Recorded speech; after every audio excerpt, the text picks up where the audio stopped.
मंच पर उपस्थित सभी विद्वान एवं मंच के नीचे उपस्थित सभी आदरणीय विद्वजन और छात्र छात्राओं, कल से हम चर्चा सत्र में भाग ले रहे हैं और उच्च शिक्षा के विषय में क्या पाठ्यक्रम या पाठ्यचर्या होनी चाहिए, इस विषय में हम चर्चा कर रहे हैं। मैं भी कुछ जेएनयू के बारे में बताना चाहता हूँ। तो आप सभी जानते होंगे कि 2001 में जेएनयू में संस्कृत केंद्र खुला था। जेएनयू 1969 से है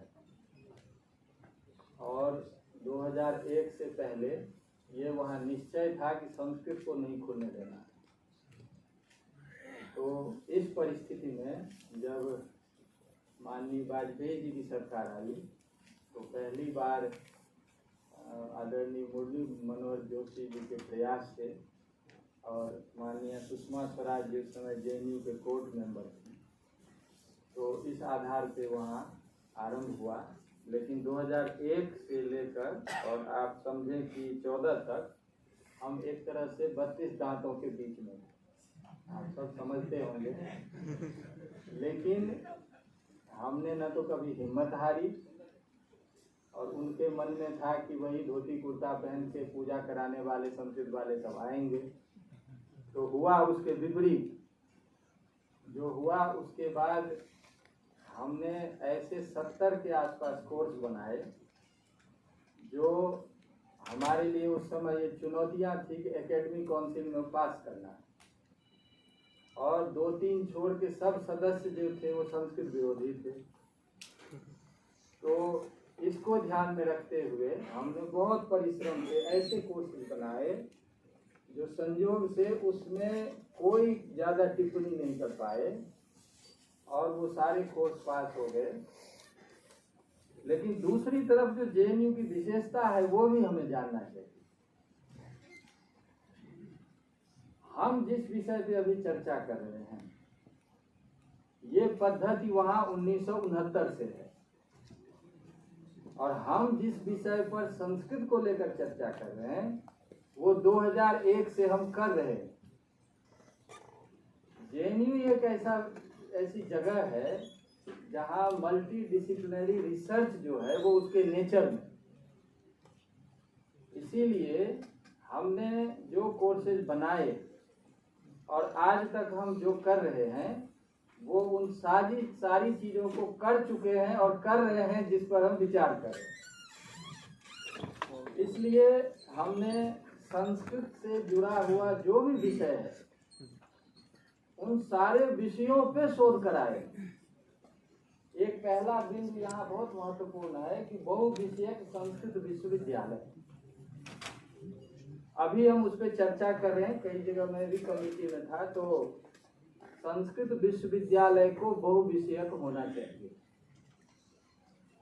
चाहिए क्योंकि 2 आवश्यक वस्तु है। एक तो हमारी परंपरा का ठीक से ज्ञान हो,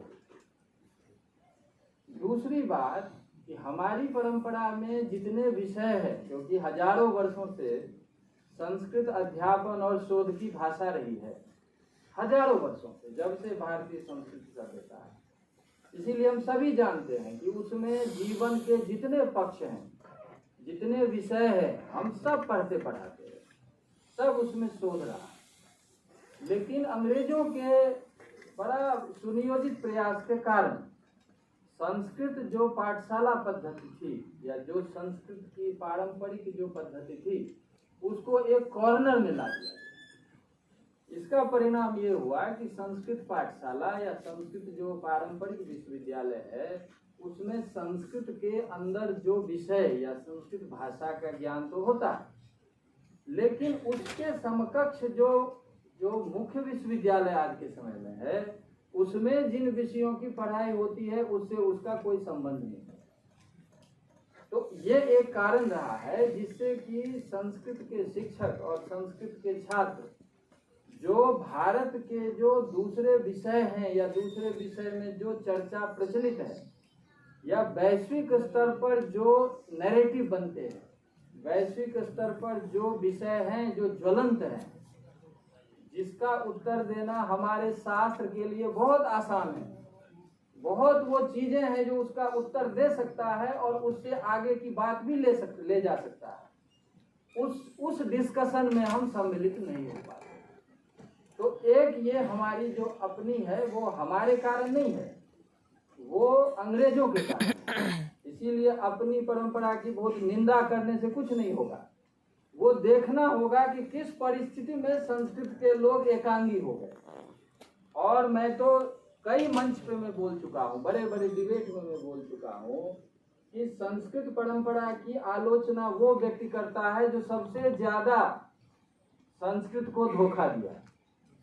इसलिए क्योंकि जिस समय 12वीं शताब्दी के बाद 1947 तक ऐसी कोई परिस्थिति थी नहीं जो संस्कृत के अनुकूल।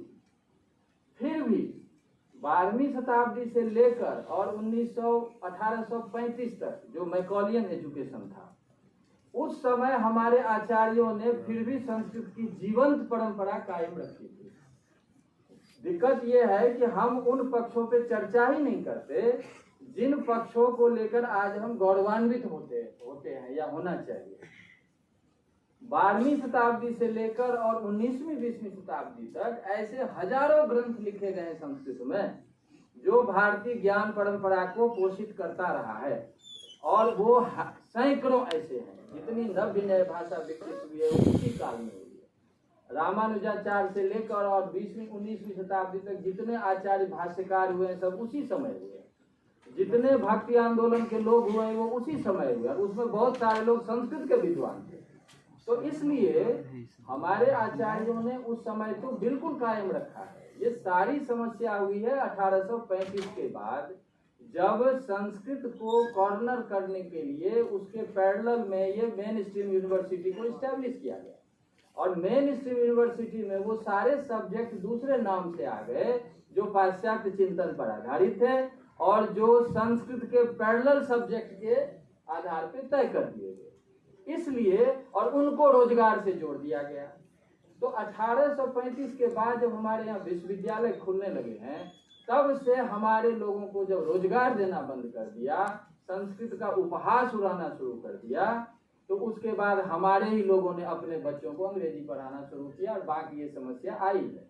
उस परिस्थिति में भी संस्कृत वाले कॉर्नर्ड होते हुए भी जिस तरह से इस परंपरा को बचा के रखा है, इसके लिए वो धन्यवाद के पात्र है। उतना ही नहीं, 1947 से लेकर और 2014 तक जो संस्कृत को ट्रीट किया गया है वो ट्रीट उसी तरह से किया गया है जिस तरह से मैकॉलियन लोगों ने किया। इसलिए इस बीच में संस्कृत के लोगों ने ये किया, वो किया, ना किया, वो किया, कैसे कोई करता। अब मैं जेएनयू का उदाहरण दे रहा हूँ। 1969 से 2001 तक खुलने ही नहीं दिया। खुला जब तो 10 साल तो हमें रात दिन परिश्रम करने पड़े कि हम इस्टेब्लिश हो। पहले हमें कहते थे उस स्कूल में डाल देंगे, उस स्कूल में डाल देंगे। एक भी एकेडमिक काउंसिल नहीं होता था जिसमें संस्कृत का को खत्म किया जाए, इसके लिए योजना नहीं बनती थी।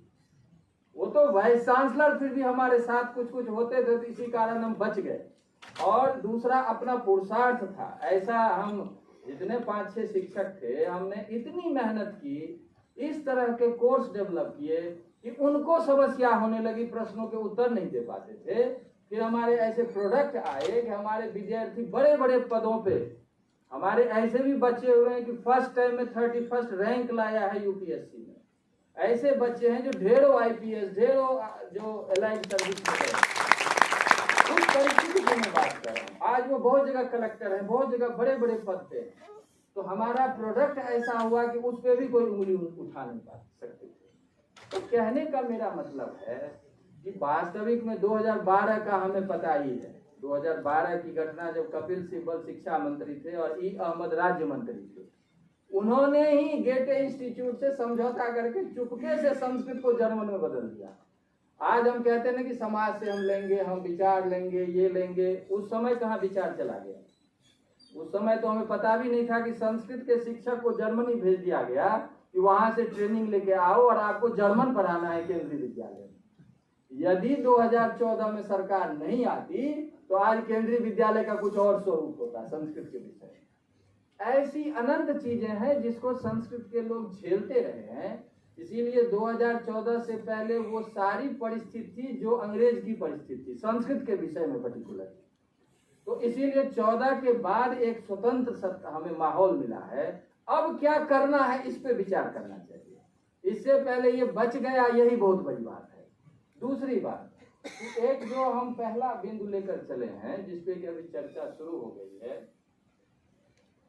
हमें संस्कृत के विश्वविद्यालयों में हमारे जितने भी विषय हैं उसके पैरेलल में जो आज अंग्रेजी विश्वविद्यालय में मॉडर्न यूनिवर्सिटी जिसको हम कहते हैं उसमें जितने विषय हैं उसका एक सम्मिलित अध्ययन होना चाहिए। एक हमारी परंपरा का वो विषय है, जैसे सोशियोलॉजी है। सोशियोलॉजी है तो हमारे लिए तो धर्मशास्त्र विभाग है। धर्मशास्त्र में उसकी धर्मशास्त्र को उन्होंने सोशियोलॉजी नाम दे दिया। समाजशास्त्र, हमारे धर्मशास्त्र में आज से 5000 वर्ष पहले 7000 वर्ष पहले से समाज का पूरा विश्लेषण है, वेद से लेकर और आज तक ऐसे हजारों ग्रंथ लिखे गए हैं। आप समझें, एक धर्मशास्त्र में आचाराध्याय है। आचाराध्याय का मतलब जो अपने आज कॉन्स्टिट्यूशन के जितने प्रिंसिपल्स हैं, राजा का क्या ड्यूटी होना चाहिए, बाकी सारे लोगों का क्या ड्यूटी होना चाहिए, ये आचाराध्याय में है। व्यवहाराध्याय, भारतीय पूरा जिसको आप इंडियन ज्यूरिस्प्रूडेंस कहते हैं, पूरी न्यायिक प्रक्रिया, जज कैसे हो, कैसे ये सिविल जब वो कोई मुकदमा हो तो कैसे लड़ा जाए, क्रिमिनल हो तो कैसे लड़ा जाए, ये पूरा का पूरा अपना व्यवहार अध्याय में। और तीसरा प्रायश्चित अध्याय है जो आज तक तो कोई कोर्ट में लागू ही नहीं हुआ। प्रायश्चित अध्याय ऐसा है कि लोगों को गांव लेवल पे ऐसा वो अवसर प्रदान करता था कि छोटी मोटी गलती होती थी तो समाज के सामने उसको अपनी गलती स्वीकार करके उसको मान लेना और बाद में निश्चिंत हो जाना, आगे से वो ना हो। ये ऐसा था कि बहुत सारी चीजें गांव लेवल पे भी तय हो जाती। लेकिन अब छोटी सी गांव में घर में एक छोटी सी किसी से डिबेट हुआ तो पत्नी कोर्ट जाती है, पति कोर्ट जाता है, 4 करोड़ मुकदमे हो गए, कितने जज नियुक्त करेंगे। तो वो मॉडल ही फेल कर गया। कहने का मतलब ये है कि ये जो लॉ है पूरा अभी चल रहा है काम, अभी 10 ग्रुप ऐसे हैं जो काम चल रहा है। और लॉ में तो बहुत काम आगे बढ़ गया। एक बड़ा कोर्स बन रहा है जिसमें कि वेद से लेके अभी तक जो लीगल टर्मिनोलॉजी है उसका उस समय क्या अर्थ था, बीच में कितना बदला और 21st सेंचुरी में उसका क्या मीनिंग है, ये सब लेके एक लॉ का बहुत बड़ा एक कोर्स बन रहा है। जो कि जो जजेज हैं वो भी कई भाग लिए हैं। जो आगे है कि उनको भी ये दे दिया जाए, क्योंकि आज तक हमारे यहाँ जो भी डिसीजंस हो रहे हैं कोर्ट में वो हो रहे हैं वेस्टर्न मॉडल के आधार पर। यूरोप का क्या समाज है, यूरोप के क्या नियम है, उस नियम को लागू कर देते हैं भारतीय समाज। हम सब जानते हैं, इस पे विषय बात करेंगे तो 10 घंटे लगेंगे, इतने बड़े विषय हैं ये। हमारे यहाँ बच्चों को अभी माँ बाप यदि थोड़ा बोल दे तेजी से, एक थप्पड़ मार दे और यदि वो कंप्लेंट कर दे तो वो अरेस्ट हो जाएंगे। पति पत्नी का आप देख ही नहीं कोर्ट में कैसे कैसे केस चल रही है। सबका बैकग्राउंड जो है यूरोपियन सोसाइटी, वहाँ की पृष्ठभूमि है, वहाँ का चिंतन है, लेकिन उसको हमने अप्लाई कर दिया है भारत पे और जजेज उसी में ट्रेंड है। इसीलिए उसके आधार पर निर्णय देते हैं जो जीवन को बर्बाद कर देता है कई बार। तो ऐसे बहुत सारे प्रयास 10 ऐसे चल रहे हैं जो हर एक विषय को लेके हैं। लेकिन सबसे आवश्यकता जो आज है वो है कि हमारे संस्कृत विश्वविद्यालय में जितने विषय हम पढ़ा रहे हैं पारंपरिक रूप से अपने बच्चों को ट्रेंड करें, लेकिन उसके पैरेलल जो दूसरा डिस्कोर्स चल रहा है। जैसे मैं एक उदाहरण देता हूँ, एक उदाहरण दे रहा हूँ। अभी सोशियोलॉजी पे भी एक बड़ा ग्रुप काम कर रहा है और हमारे समाज शास्त्र में क्या है कि कॉम्टेस से समाज, उसको फादर कहते हैं समाज शास्त्र का। और वो फादर क्या है, वो फादर एक एजेंडा के तहत चल रहा है। पूरा जो यूरोपियन मॉडल है उस मॉडल को भारत में कैसे अप्लाई किया जाए, इसके आधार पर पूरी सोशियोलॉजी कंस्ट्रक्ट करेगी। अब उस सोशियोलॉजी में भारत की चिंतन परंपरा कहीं नहीं है, और चिंतन परंपरा तो दूर, उन्होंने भारत के एक एक चीज को जिसपे हम गौरव करते हैं उन चीजों को उन्होंने बड़ा घृणा की दृष्टि से प्रस्तुत करते हुए हमारे बच्चों के बीच में ये ला दिया है कि भारतीय समाजशास्त्र का मतलब ही है एक तरह से निकृष्ट चिंतन। तो इसके आधार पे हमारे यहाँ लगभग 100 वर्षों से बच्चे हमारे समाजशास्त्र पढ़ रहे हैं। अब एक चीज और बताता हूँ, 1919 के आसपास विनय कुमार सरकार हुए, बंगाल के बड़े समाजशास्त्री हैं और वो 6-7 भाषा जानते थे, विदेशी भाषा। उन्होंने एक पुस्तक लिखी है हिंदू सिस्टम्स ऑफ सोशियोलॉजी, ऐसे बुक। वो ऐसी बुक है कि उसमें उन्होंने भारतीय पूरी जो आपने कुछ ग्रंथों की चर्चा की, जैसे अर्थशास्त्र है, जैसे कि विदुर नीति है, जैसे कामंद की नीति सार है, जैसे सूत्र नीति है, उन्होंने इस तरह का ग्रंथ जो है वो सबको आधार बना करके पूरे कॉम्टे और पूरे उसके ग्रुप को ऐसे रिफ्यूट किया है कि उसको यदि हमारा आधारभूत ग्रंथ बने तो भारतीय समाजशास्त्र क्या है अपनी ज्ञान परंपरा में वो सब बच्चों के पास चला जाए। लेकिन दुखद बात यह है कि हमारे संस्कृत यूनिवर्सिटी में आचार्यों को वो पुस्तक का नाम भी याद नहीं है। ये मैं कहना चाहता हूँ, उन्हीं शास्त्रों को आधार बना के उन्होंने पूरे यूरोपियन मॉडल को धो दिया है। तो हमें ऐसे ग्रंथ को ना हर एक विषय में ला करके बच्चों को जो अपना समाजशास्त्र पढ़ाना है उसके साथ वो भी पढ़ाना है, और वो पढ़ाने से ये पता चलेगा कि दोनों में मूलभूत अंतर क्या है, कहाँ हम वसुधैव कुटुंबकम को लेकर चलते हैं, कहाँ वो मेन सेंट्रिक पूरा मॉडल है उनका। मैं मेन सेंट्रिक इंटेंशनली यूज कर रहा हूँ, ह्यूमन सेंट्रिक नहीं, मेन सेंट्रिक, क्योंकि वहाँ स्त्रियों के विषय में जो बातें हुई है वो जब आप पढ़ेंगे तो दांते तले उंगली दबाएंगे, लेकिन उन्होंने सारी चीज डाल दी कि भारतीय ज्ञान परंपरा में समाज में क्या हुआ है स्त्रियों के साथ। तो ये ऐसी चीजें जो हैं जब तक संस्कृत के लोग इस विषय में नहीं आएंगे, अपने बच्चों को ट्रेंड नहीं करेंगे, तब तक समाज के दूसरे लोग जो हैं उसका लाभ लेते रहेंगे और हमारे करोड़ों करोड़ों बच्चे जो हैं उस माइंड से ट्रेंड होकर के और अपने ही समाज के विरोध में खड़े हो जाते हैं, अपने विषय के विरोध में खड़े हो जाते हैं। तो एक तो ये चीज जो है बहुविषयक संस्कृत विश्वविद्यालय, बहुविषयक से तात्पर्य यहाँ ये है कि संस्कृत परंपरा में जो विषय है उस विषय के समकक्ष जो दूसरे विश्वविद्यालय में विषय है उस विषय के बीच में आपस में कहाँ कंट्रास्ट है और कहाँ जो उसमें साम्य है। तो जहाँ साम्य है वहाँ लेना है, लेकिन जहाँ इंटेंशनली आपके शास्त्र को उन्होंने बिना किसी रीजन के आप उसमें एक तरह से डेनिग्रेट किया है, तो उसको हमें बच्चों को पता रहना चाहिए, वो मॉडल पता रहना चाहिए। देखें हमारा जो पूरा शास्त्र है वो प्रमाण व्यवस्था पर आधारित है। अभी आप चर्चा कर रहे थे प्रमाण व्यवस्था क्या चीज होती है। प्रमाण का मतलब है a process through which you acquire knowledge, a process, निश्चित प्रक्रिया के आधार पर निश्चित ज्ञान प्राप्त करना प्रमाण है। भारत का ऐसा कोई ज्ञान नहीं है जो बिना प्रमाण के हो। यहाँ जैसे ही आप कुछ बोलेंगे बोले इस विषय में आपका क्या प्रमाण, आप किस प्रोसेस के थ्रू इस नॉलेज पर पहुंचे। फिर जब ज्ञान की आप चर्चा कर भी देंगे तो तब कहेगा कि इसकी वैलिडिटी क्या है, इसीलिए प्रामाण्यवाद आया। प्रामाण्यवाद is nothing but to test the validity of knowledge. तो ये अपने यहाँ बिना प्रक्रिया के ज्ञान को यदि यथार्थ ज्ञान हो वो संभव ही नहीं है।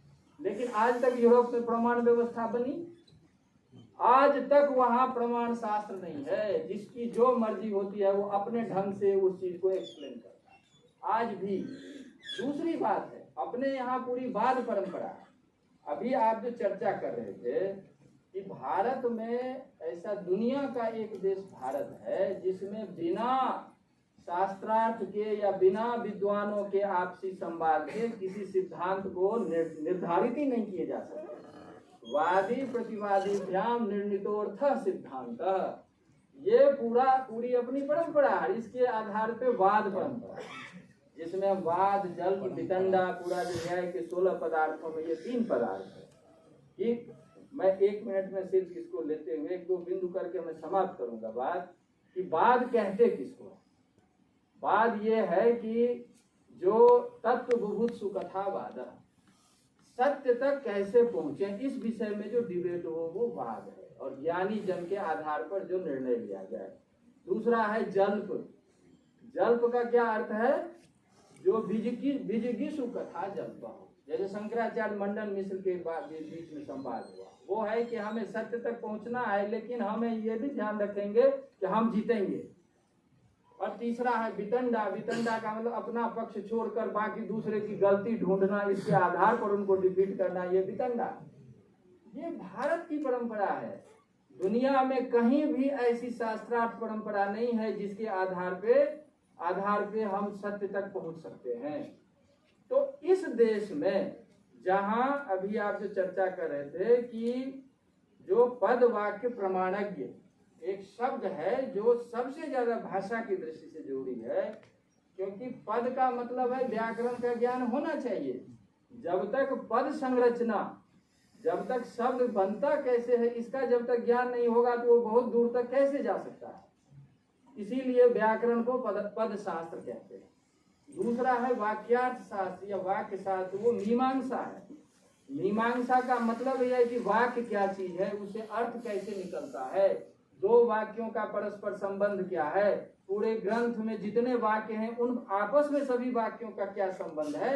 इस आधार पर जब निष्कर्ष निकलता है तो वही एक वाक्यता का सिद्धांत है और पूरे ग्रंथ का अर्थ सामने आता है। और तीसरा है प्रमाण शास्त्र, जो न्याय की चर्चा कर रहे थे।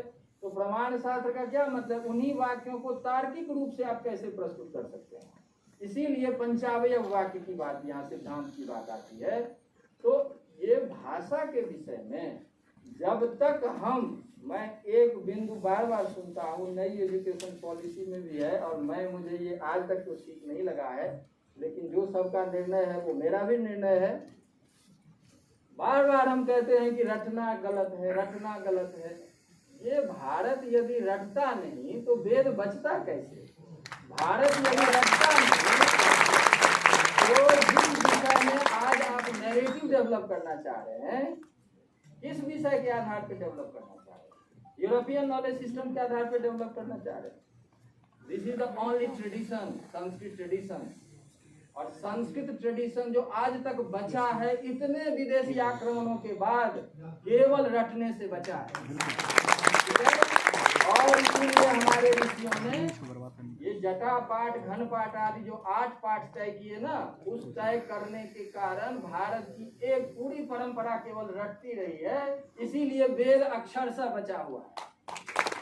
डिजिटल मोड में लाने से और पेपर पे लिखने से वेद नहीं बचता। भारत की परंपरा श्रुति परंपरा रही है। भारत दुनिया में श्रुति परंपरा के नाम से जाना जाता है।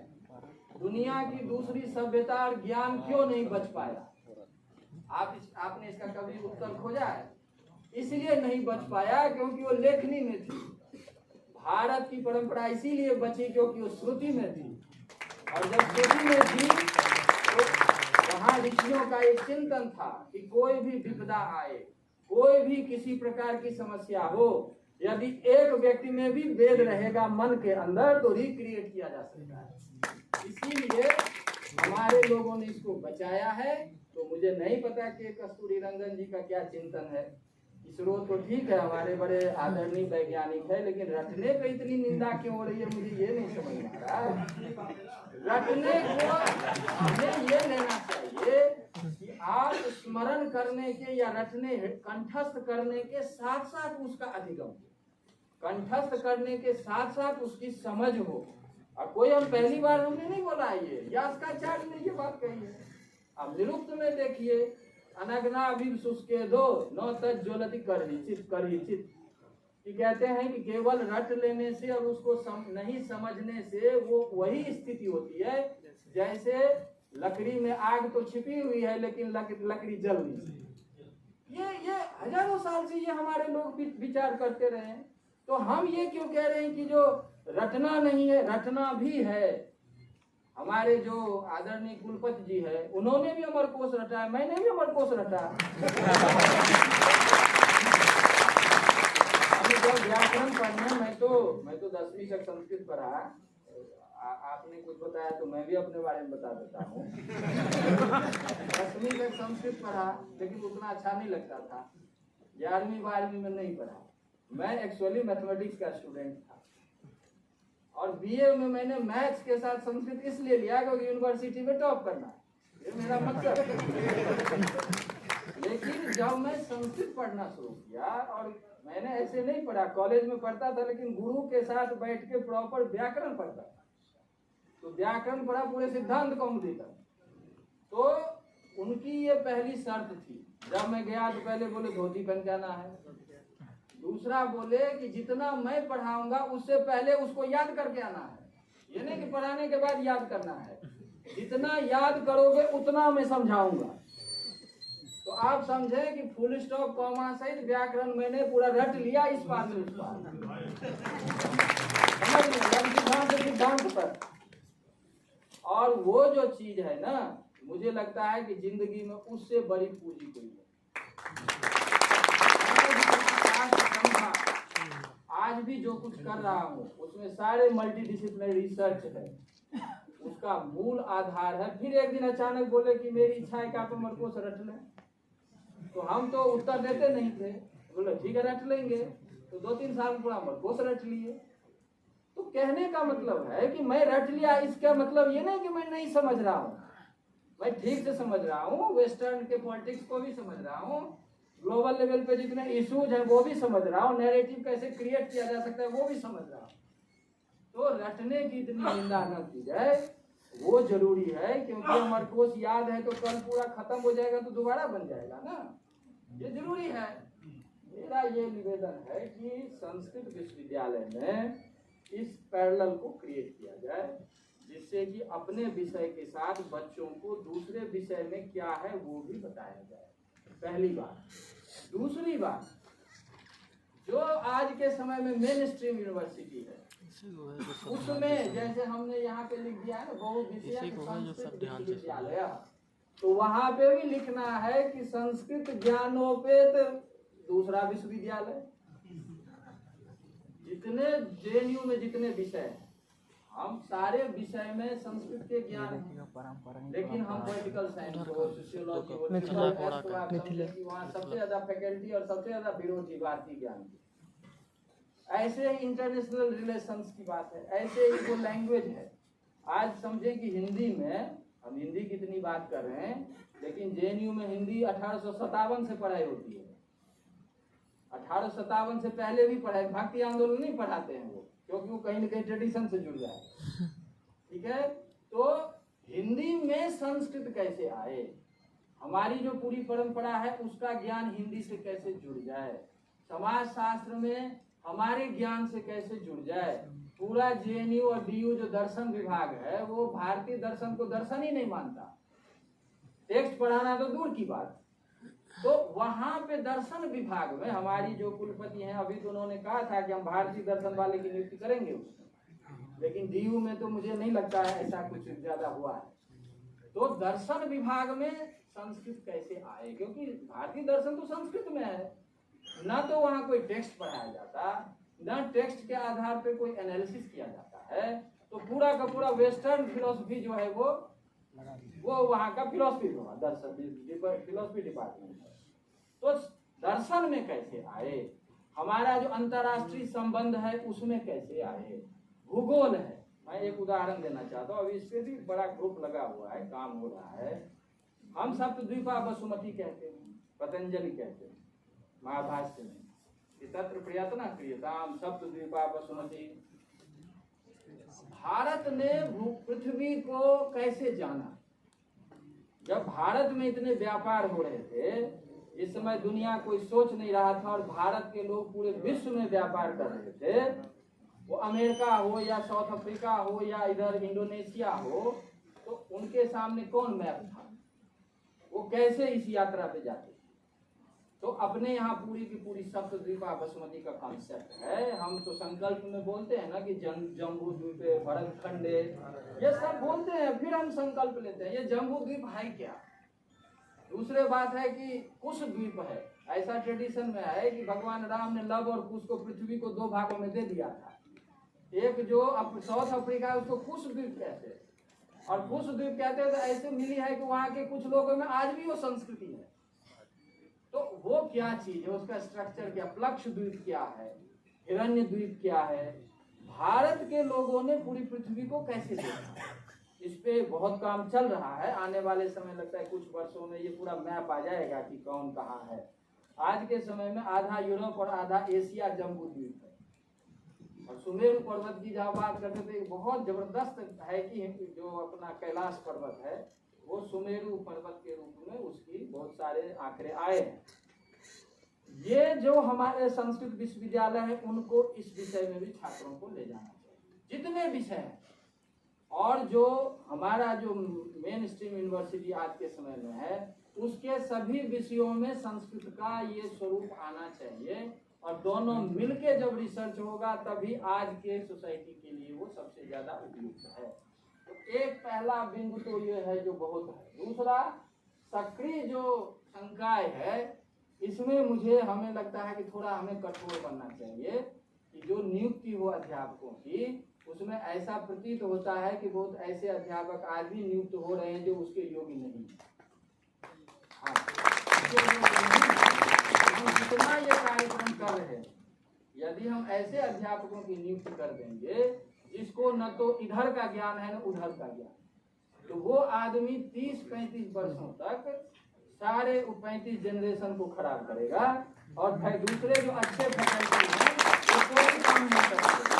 ये अनुभव की बात बता रहा हूँ। एक मैं उदाहरण देके मैं समाप्त करता हूँ। हमने जेएनयू में ऐसे 10 पीएचडी तो मैंने कराई है जो संस्कृत और साइंस को लेकर। हमारे दूसरे फैकल्टी जो है वो जितने विषय हैं सब विषय से जोड़ कर करके सारे रिसर्च कराते हैं और कराए हैं। ऐसे कम से कम 100 रिसर्च आपको मिलेंगे हमारे जो जिस विषय में हम चर्चा कर रहे हैं ये होना चाहिए वो हम 100 करा चुके हैं। तो कहने का मतलब ये है कि एक मैं एक्सपेरिमेंटल काम करवा रहा हूँ, वो आप लोगों के ध्यान में भी आना चाहिए। बहुत सारे थियोरेटिकल है लेकिन ये एक्सपेरिमेंटल काम जो है, अभी हम संस्कार की चर्चा तो करते हैं ना, 16 संस्कार, लेकिन इतना नहीं है हमारे यहाँ। हमारे यहाँ 16 संस्कार से पहले की क्या पद्धति प्रोसेस है ये भी बताया हुआ है।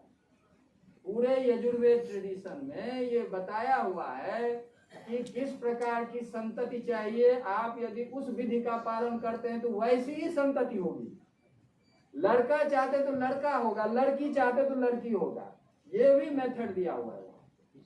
और मैंने जितना रिसर्च कराया उसमें इस पद्धति का पालन हमारे समाज में होता था, आज भी छिटपुट होता है। मैंने सोचा, मेरे ध्यान में शुरू से ये है कि हम ऋषि कहते हैं, ऋषि दर्शनार्थ, तो क्या मतलब है दर्शन का? तो वेद के तो 2 पक्ष है ना। एक पक्ष तो हमारा आध्यात्मिक पक्ष है जो मोक्ष या निश्रेयस पक्ष है, लेकिन दूसरा जो अभ्युदय पक्ष है, अभ्युदय पक्ष तो बिल्कुल सांसारिक ज्ञान है। और सांसारिक ज्ञान है तो भौतिक ज्ञान भी है, निश्चित रूप से है।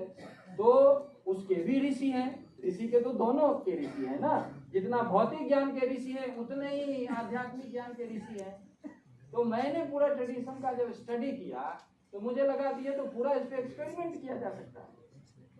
तो पहले तो जो हमारे यहाँ बायोटेक्नोलॉजी का स्कूल है, मैं जेएनयू में ये गर्व के साथ कहता हूँ, वामपंथी का अपना इतिहास है, लेकिन जेएनयू का जो मॉडल है उस मॉडल में कोई भी विषय का व्यक्ति किसी भी विषय के साथ कोलैबोरेशन करके काम कर सकता है। और इसलिए पहले बायोटेक्नोलॉजी के को सुपरवाइजर को लेके हमने शुरू किया, लेकिन कुछ हमारे संस्कृत के पता है, मैंने विज्ञान का जितना काम जेएनयू में करवाया उसमें सबसे ज्यादा विरोधी संस्कृत के लोग। आज भी दिल्ली यूनिवर्सिटी के मुझे कई जगह के समरपूर्ण बच्चे बताते रहते हैं कि वो कहते हैं संस्कृत में कहाँ से साइंस, संस्कृत में तुम क्या साइंस करोगे, पहले वो डिमोरलाइज कर देते हैं।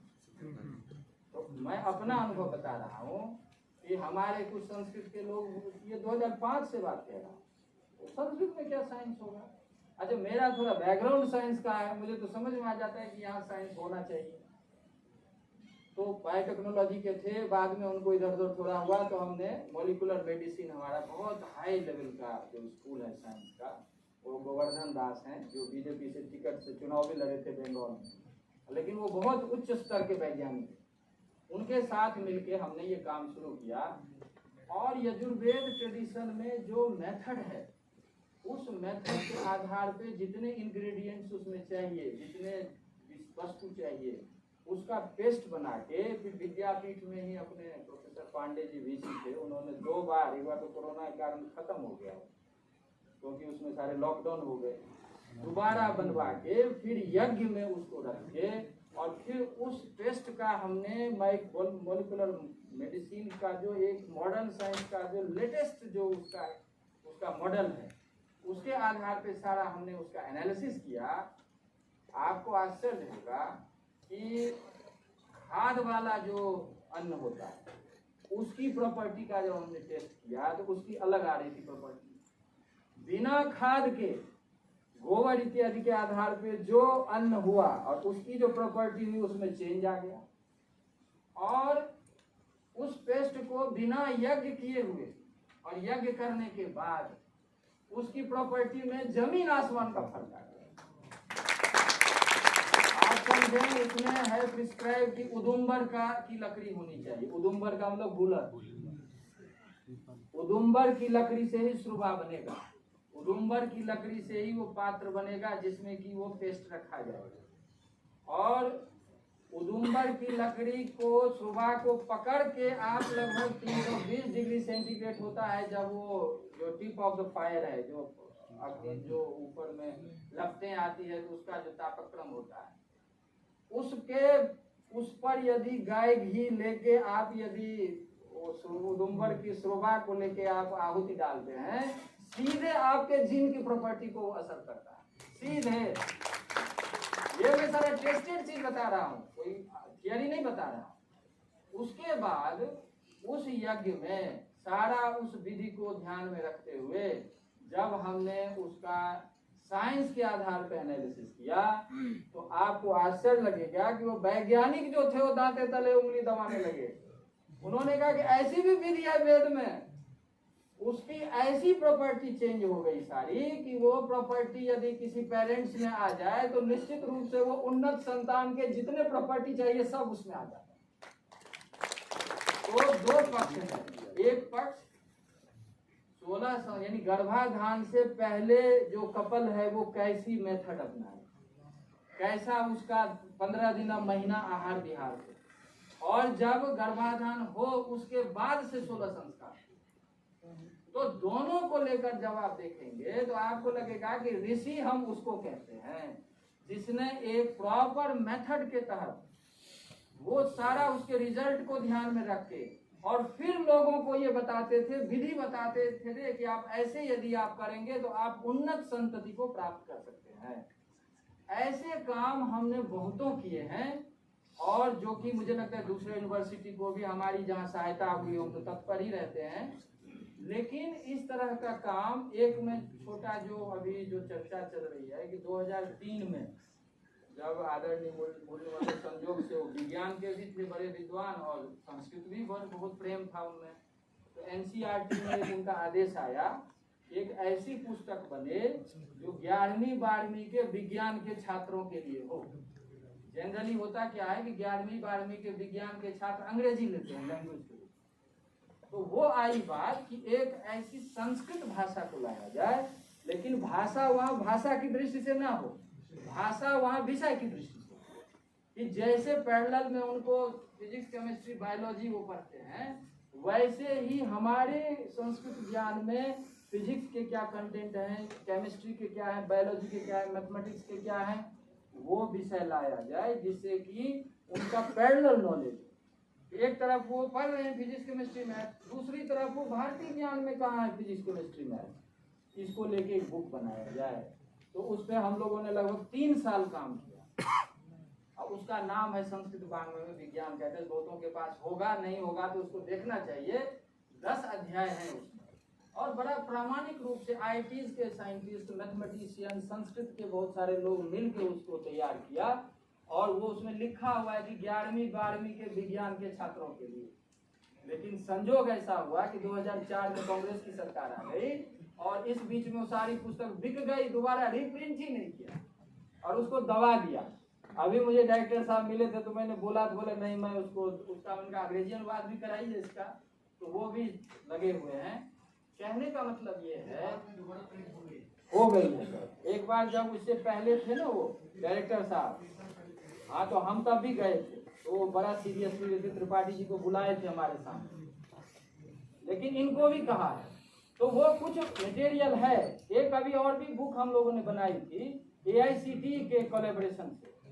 भारतीय विद्या भवन जो है, AICTE के जो अपने सहस्त्रबुद्धे जी जब डायरेक्टर थे उसके चेयरमैन, तो उनकी इच्छा थी कि जो इंजीनियरिंग कॉलेज जितने उनके अंदर है, तो उसमें इंजीनियर जो है हमारे तो प्योर मेटेरियलिस्टिक है, वो वेस्टर्न मॉडल जो है उसी को पढ़ते पढ़ाते हैं।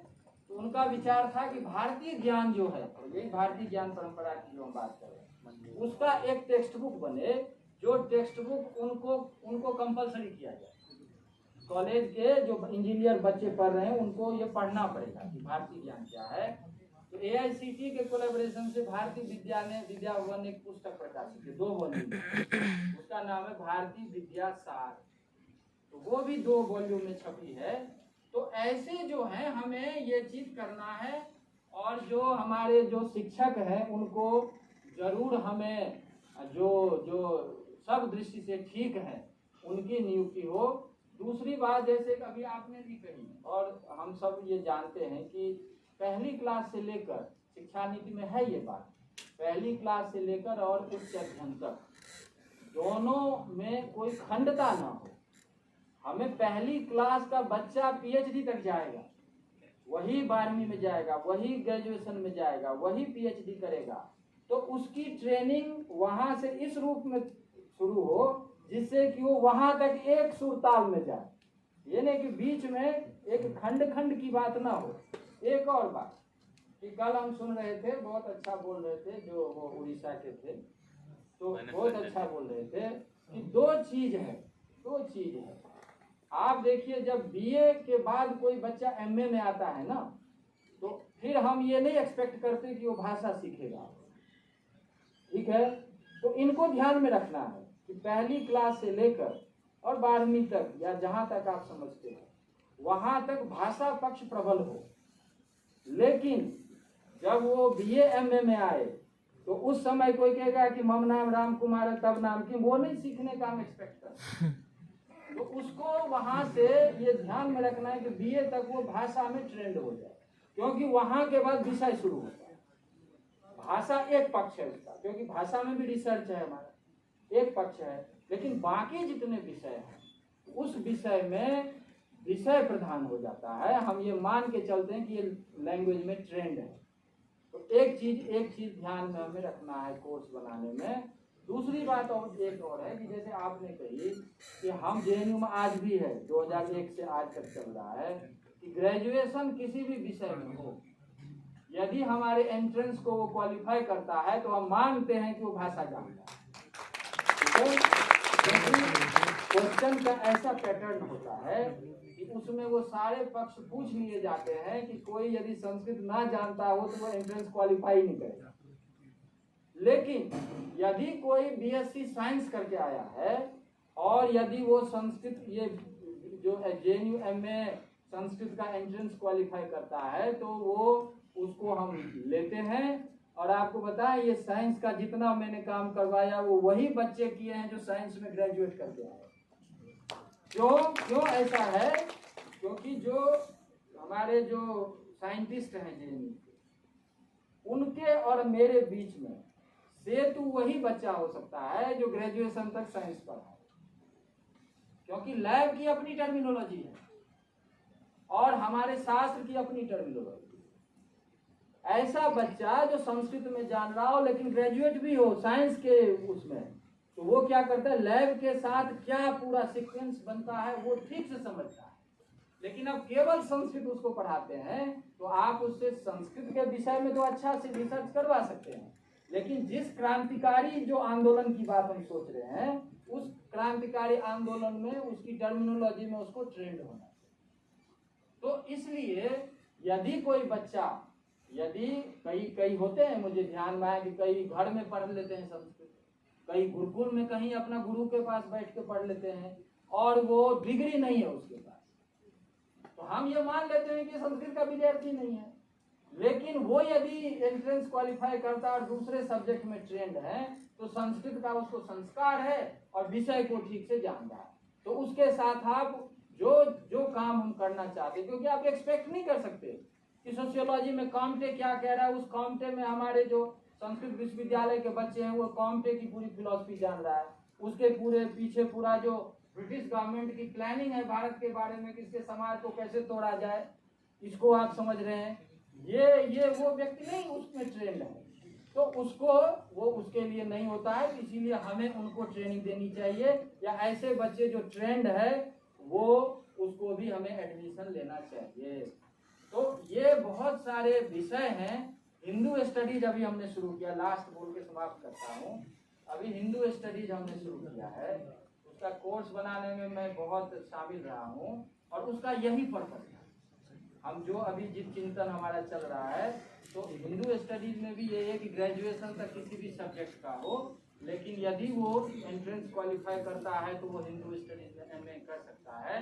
इससे फायदा क्या हुआ है कि जैसे मैं डीएचयू में जाके मैंने बच्चों से इंटरेक्शन किया है कई बार, वो कह रहे थे कि सोशियोलॉजी जब वो पढ़ रहे थे तो सोशियोलॉजी में वेस्टर्न सारा मॉडल आ रहा था, उनको पता ही नहीं कि भारत में भी समाजशास्त्र है, भारत में समाज का ये स्वरूप है।